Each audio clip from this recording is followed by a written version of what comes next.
Hi everyone, in this video, I will talk about SmartScout tutorial for beginners.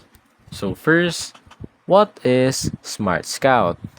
SmartScout is a powerful tool designed for Amazon sellers, brands, and agencies. It helps users analyze Amazon catalogs, find profitable products, discover selling opportunities, and spy on competitors, all using detailed data and intuitive visual maps. So first things first is setting up SmartScout. First, create an account by clicking on this sign in button. Then choose the plan that matches your need and log in into the SmartScout dashboard. Now explore the main dashboard. The dashboard include modules like first, brand database.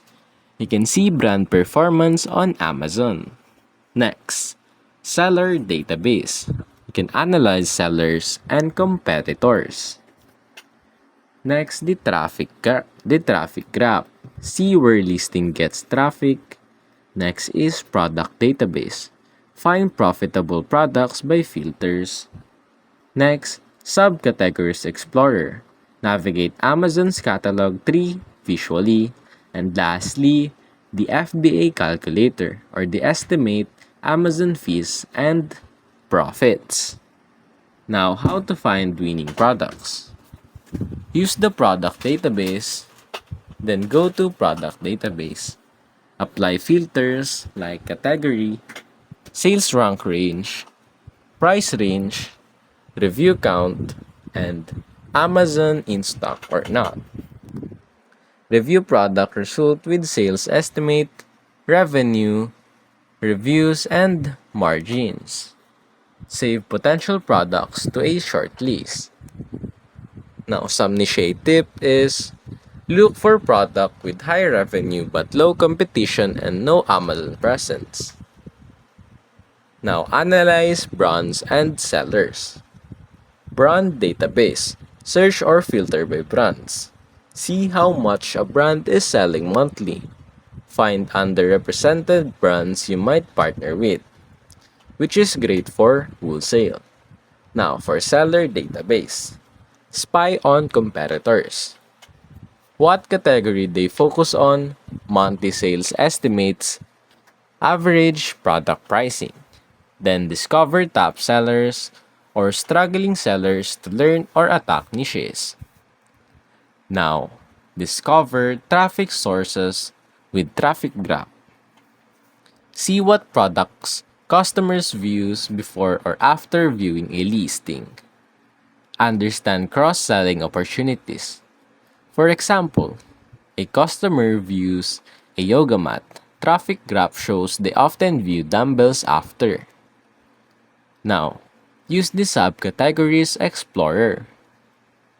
Navigate through Amazon's hierarchy visually. Find hidden or obscure niches that big competitors might overlook. Drill down to subcategories. Now, calculate profits with the FBA calculator. Go to the FBA calculator tool, then enter product dimensions, weight, sale price, and cost.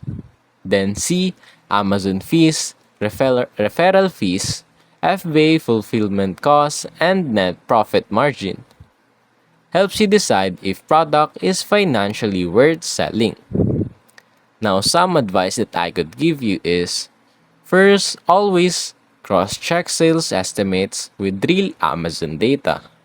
Next, use multiple filters. Don't rely on just price or rank alone. Next, find gaps where Amazon isn't dominating. Next is, save your search settings to repeat and refine research quickly. And lastly, focus on underserved brands for wholesale or brand partnerships. Now, some recap is first, search for winning products with product database. Next, analyze brands and sellers to find partnership or niches. Next, understand buyer behavior using the traffic graph. And lastly, validate profitability with the FBA calculator. And that's basically it.